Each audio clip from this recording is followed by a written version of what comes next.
ఈ మనస్సు మీరును కలిగి ఉండుడి. 6వ వచనం, ఆయన దేవుని స్వరూపం కలిగిన వాడయండి, దేవునితో సమానముగా ఉండుట విడిచిపెట్టకూడని భాగ్యమని ఎంచుకొనలేదు, కానీ మనుషుల పోలికగా పుట్టి దాసుని స్వరూపం ధరించుకుని తన్ను తానే రిక్తునిగా చేసుకును. మరియు ఆయన ఆకారమందు మనుషుడిగా కనబడి మరణము పొందినంతగా, అనగా శిలువ మరణం పొందినంతగా విధేయత చూపిన వాడై తను తాను తగ్గించుకొనెను. 9వ వచనం, అందుచేత పరలోకమునందున్న వారిలో కానీ, భూమి మీద ఉన్న వారిలో కానీ, భూమి కింద ఉన్న వారిలో కానీ ప్రతివాని మోకాలు యేసునామం వంగునట్లు ప్రతివాని నాలుక తండ్రి అయిన దేవుని మహిమార్థమై యేసుక్రీస్తును ప్రభువుని ఒప్పుకున్నట్లు దేవుడు ఆయనను అధికముగా హెచ్చించి ప్రతి నామమును పై నామము ఆయనకు అనుగ్రహించును. సో యేసుక్రీస్తు ప్రభువారు మనలందరినీ ఏక మనస్సుతో ఉండాలని ఆయన కోరుకుంటూ ఉన్నాడు. ఒకే ఉద్దేశము, ఒకే తాత్పర్యము, ఒకే అంతరార్థము మనం కలిగి ఉండాలి. ఒక్కొక్కరికి ఒక్కొక్క ఆలోచనలు, ఒక్కొక్క తలంపులు ఉండకూడదు. అంతేకాకుండా యేసుక్రీస్తు ప్రభువారు ఒక మాటని అక్కడ యేసుక్రీస్తు ప్రభువారిని గురించి అపోస్తలుడైనటువంటి పౌలు ఫిలిప్పీలకు రాసినటువంటి పత్రికలో ఆ మాటని ఆయన తెలియజేస్తూ ఉన్నాడు. యేసుక్రీస్తు ప్రభువారు ఎలాగ ఈ లోకానికి వచ్చారు అనే మాటకు ముందుగా 5వ వచనంలో చెప్తా ఉన్నాడు, క్రీస్తుకు కలిగిన మనస్సు మీరును కలిగి ఉండుడి. మనం క్రీస్తుకు కలిగినటువంటి మనస్సును మనం కలిగి ఉంటున్నామా లేదా అనేటువంటి విషయాన్ని మనం గ్రహించుకోవాలి, అర్థం చేసుకోవాలి.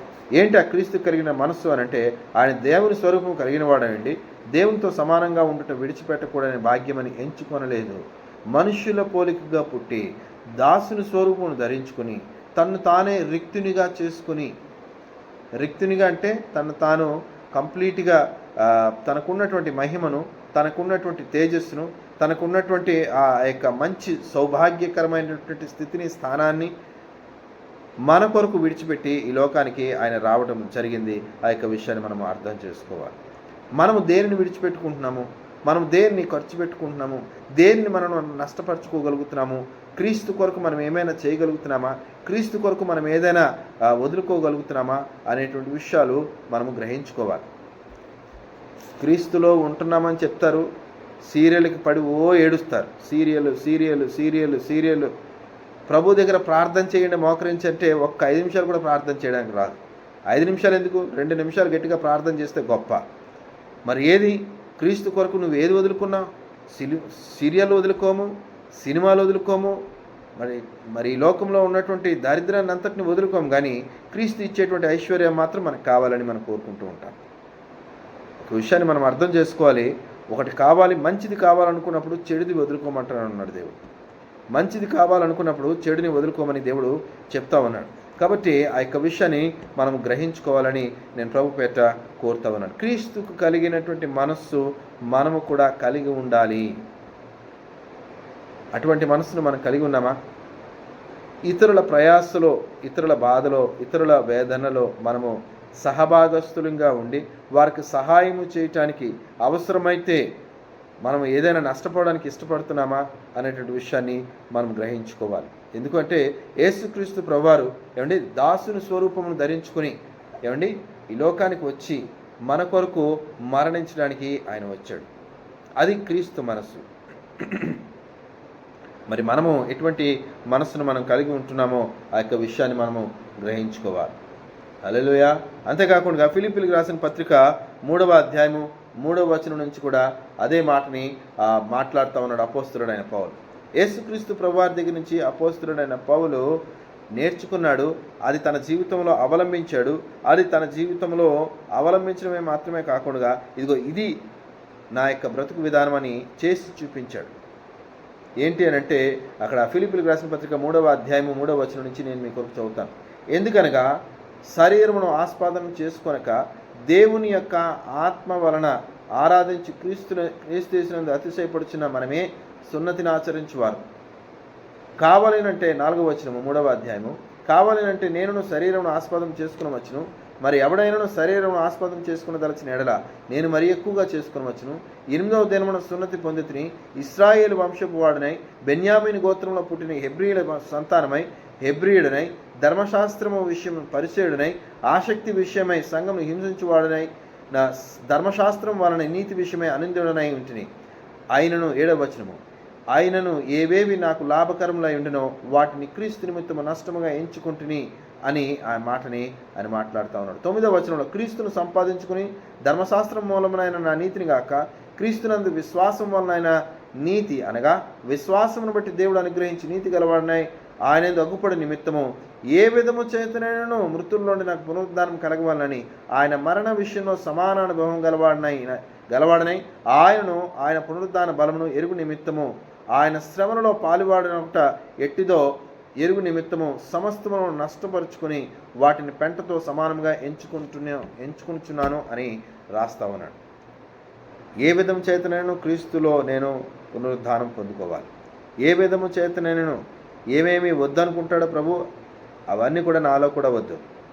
ప్రభు యూదాగోత్రపు సింహం, సమీపించడానికి తేజస్సులో వసిస్తున్నటువంటి దేవదేవుడు, కానీ ఆయన మన మధ్యన జీవించడానికి ఆయన మన మధ్యకి రావడం అయింది. అయితే మనము మన చుట్టూ గిరిగీసుకొని కూర్చుంటా ఉన్నాం. నేటి క్రైస్తవ్యం అని చెప్పుకుంటా ఉన్నారు, కానీ వారికి అనేక రకాలైనటువంటి అడ్డులు ఆటంకాలు వాళ్ళే ఏర్పాటు చేసుకుంటూ ఉన్నారు.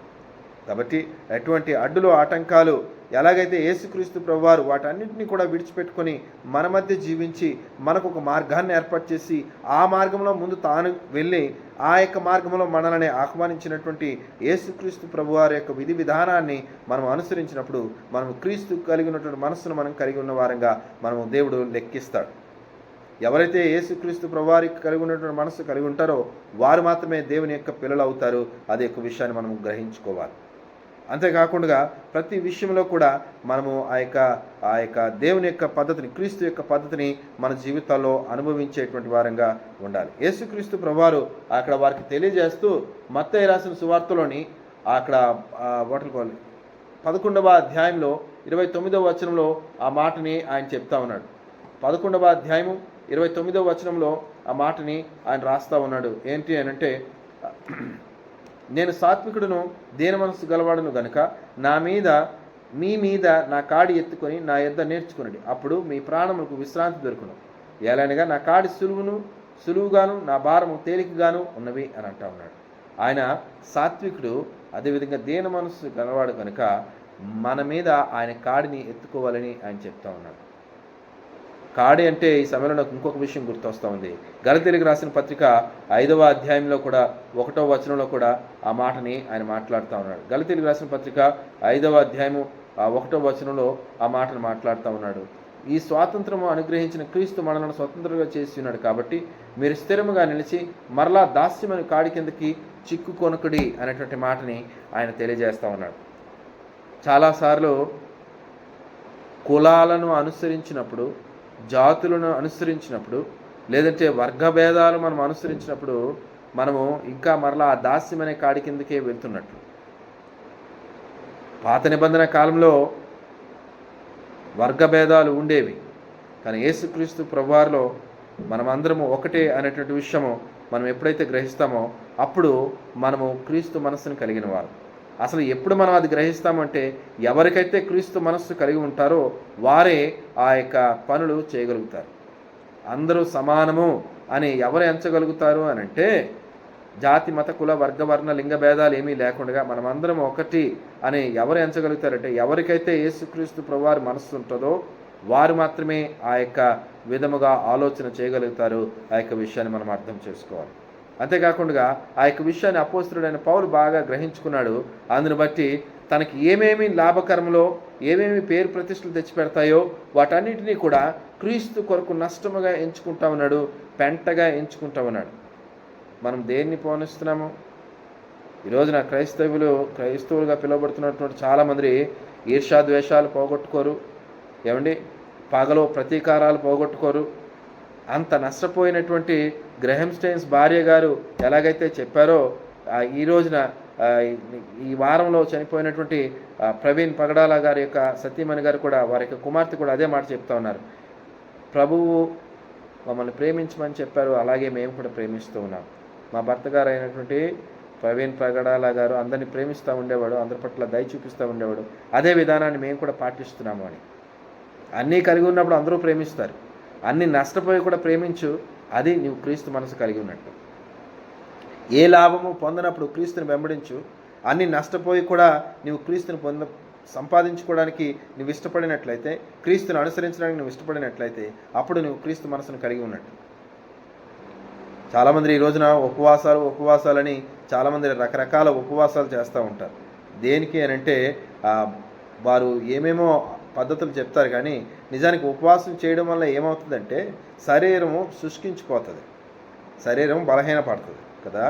కానీ శరీరం బలహీనపడటానికి ఉపవాసం చేయకు.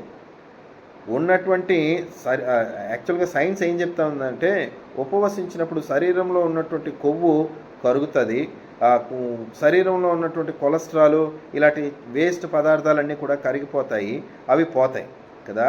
అయితే మరి ఆత్మీయంగా ఏం చెప్తా ఉన్నారంటే, ఉపవసించేటప్పుడు ఆ యొక్క కొవ్వును కరిగించుకోవడానికి ఉపవసించడం కాదు, కానీ పగని, ద్వేషాన్ని, ఏమండి, వాటన్నిటినీ కూడా ఇతరుల మీద ఈర్ష్య, ఇతరుల మీద 10 మంది బాగుంటే చూడలేనటువంటి పరిస్థితిని, మనస్థితిని, వాటన్నిటిని కూడా కరిగించుకొని వాటన్నిటిని తృణీకరించుకోవడానికి ఉపవాస దినాల్లో మనం చేయాల్సినటువంటి ప్రయత్నం. యేసుక్రీస్తు ప్రభువారు కూడా 40 దినాలు ఉపవసించినప్పుడు ఆయన ఏం చేశారంటే, పరిశుద్ధాత్మ శక్తి చేత, పవిత్రాత్మ శక్తి చేత, ఆత్మశక్తి చేత ఆయన నింపబడి ప్రజల సేవ కొరకు ఆయన ముందుకు వెళ్ళారు. అదేవిధంగా మన జీవితాల్లో కూడా ప్రభు యొక్క మనస్సును మనం కలిగి ఉన్నవారముగా, తాను ఏ విధంగా అయితే రాజుల రాజు, ప్రభువుల ప్రభు, దేవాది దేవుడై ఉండి కూడా సామాన్య మనుషుల మధ్య జీవించడానికి ఏ విధంగా అయితే ఈ లోకానికి ఆయన రావడం జరిగిందో, అదేవిధంగా మనము కూడా మన యొక్క స్థితిగతులను, ఏమండి, పాతికిపోయినటువంటి వ్యర్థమైనటువంటి ఉద్దేశాలను విడిచిపెట్టి ప్రభువులోనికి మనల్ని మనం తగ్గించుకొని ప్రభు దగ్గరికి మనం రాగలిగినప్పుడు, అప్పుడు మనం క్రీస్తుకు కలిగినటువంటి మనసును మనం కలిగి ఉన్నట్టుగా ప్రభు మనల్ని లెక్కిస్తాడు. అంతేకాకుండా ఆయన దగ్గరికి వచ్చినప్పుడు, ప్రయాసపడి భారం మోసుకుని సమస్త జనులారా నా ఎద్దుకు రండి, నేను మీకు విశ్రాంతిని కలుగజేస్తాను అని అంటా ఉన్నాడు. కాబట్టి మనము ఎక్కడెక్కడికో పరిగెట్టవలసిన అవసరం లేదు, కానీ నీ ప్రయాస ఏదైతే ఉందో, నీ భారం ఏదైతే ఉందో, నీ మనసులోంచి నువ్వు దేవునికి వ్యతిరేకమని తెలిసి కూడా దాన్ని వదులుకోలేకపోతున్నట్లయితే, అది దేవుని దగ్గరికి వచ్చి దాన్ని దేవుని పాదాల దగ్గరికి పెట్టగలిగినట్లయితే, దాన్ని తీసివేసి దేవుడు నీకు శాంతిని, సమాధానాన్ని ఆయన ఇవ్వడానికి సిద్ధంగా ఉంటా ఉన్నాడు. అంతేకాకుండా ఆయన దగ్గరికి వచ్చి ఆయన కాడిని నీవు ఎత్తుకోగలిగినట్లయితే ఆయన నీకు శాంతిని, సమాధానాన్ని ఆయన ఇస్తాడు. అప్పుడు నీకు ఆయన యొక్క శాంతిని, ఆయన యొక్క సమాధానాన్ని, ఆయన యొక్క దీవెనను, ఆయన యొక్క ఆశీర్వాదాన్ని ఆయన నీకు ఇవ్వడానికి సంసిద్ధతతో ఉన్నాడు. కాబట్టి క్రీస్తుకు కలిగినటువంటి మనస్సును మనము కలిగి ఉండేలాగా ప్రయత్నిద్దాం, మనము ఆ విధముగా ప్రార్థిద్దాం, ఆ విధంగా మనం ప్రతిఫలాలు ప్రభు దగ్గర నుంచి మనం పొందుకుందాం. ఈ కొద్ది మాటలు మన వెనుకల్లో దేవుడు దీవించి ఆశీర్వదించుగాక. తలలో ఉంచుదాం, కళ్ళు మూసుకుందాం, ప్రార్థన చేసుకుందాం. కృపా సత్య సంపూర్ణుడైన నా ప్రియ ప్రభువా, నీ పరిశుద్ధ నామానికి మహిమ, వందనాలు, స్తోత్రాలు తెలియజేసుకుంటున్నాను. క్రీస్తుకు కలిగినటువంటి మనస్సును ప్రభువా మీరును కలిగి ఉండడని అపోస్తలుడైన పౌలు ఫిలిప్పీ సంఘానికి ఆనాడు తెలియజేసినారు. అదేవిధంగా పరిశుద్ధ ఈ రోజున మాకు కూడా మీరు తెలియజేసిన విధానం బట్టి మీకు వందనాలు. క్రీస్తుకు కలిగిన మనస్సు ఏది అని అంటే, అక్కడ నైనా మరి ఫిలిప్పీలకు రాసిన పత్రికలో నీవు తెలియజేసిన విధంగా నైనా దేవుని తండ్రితో కూడా ఉండడం విడిచిపెట్టకూడని భాగ్యమని ఎంచుకొనక ఈ లోకానికి మా మధ్యకు వచ్చినావు. నైనా సాధారణమైనటువంటి ఒక మానవుని జన్మను పొందుకున్నావు. అదేవిధంగా ఈ మానవులందరి నిమిత్తము నీవు శిలువను ఎక్కావు, చివరికి నీ ప్రాణాన్ని పెట్టావు. కానీ నీ ప్రేమను మాత్రం మా మీద విడిచిపెట్టలేదు, మీ ప్రేమను మాత్రం మా మీద నుంచి తీసివేసుకోలేదు. కనుక నీకు స్తోత్రాలు తెలియజేసుకుంటున్నాను. పరిశుద్ధ ఒకవేళ ఇతరుల వల్ల మాకు నష్టం జరిగినా, ఇతరుల వల్ల మాకు కష్టం వచ్చినా నైనా మరి నేను వారికి పగా ప్రతీకారం తీర్చుకోవడం కాదు, కానీ మేము క్షమించి ప్రేమించేలాగిన, ఓర్చుకుని సహించేలాగిన నాయనా యేసయ్య నీవు ఏ మనసు అయితే కలిగి ఉన్నావో ఆ మనసును మేము కలిగి ఉండేలాగిన సహాయం చేయమని, అయ్యా వాక్యమైన ప్రతి ఒక్కరిని పేరు పేరున మీరు దీవించి ఆశీర్వదించమని, ప్రతి అవసరతను మీరు తీర్చమని, నామానికి మహిమ తెచ్చుకున్నామని యేసయ్య పరిశుద్ధ నామములో ప్రార్థించి పెట్టుకుంటున్నాను పరలోకపు తండ్రి. ఆమేన్. Thank you.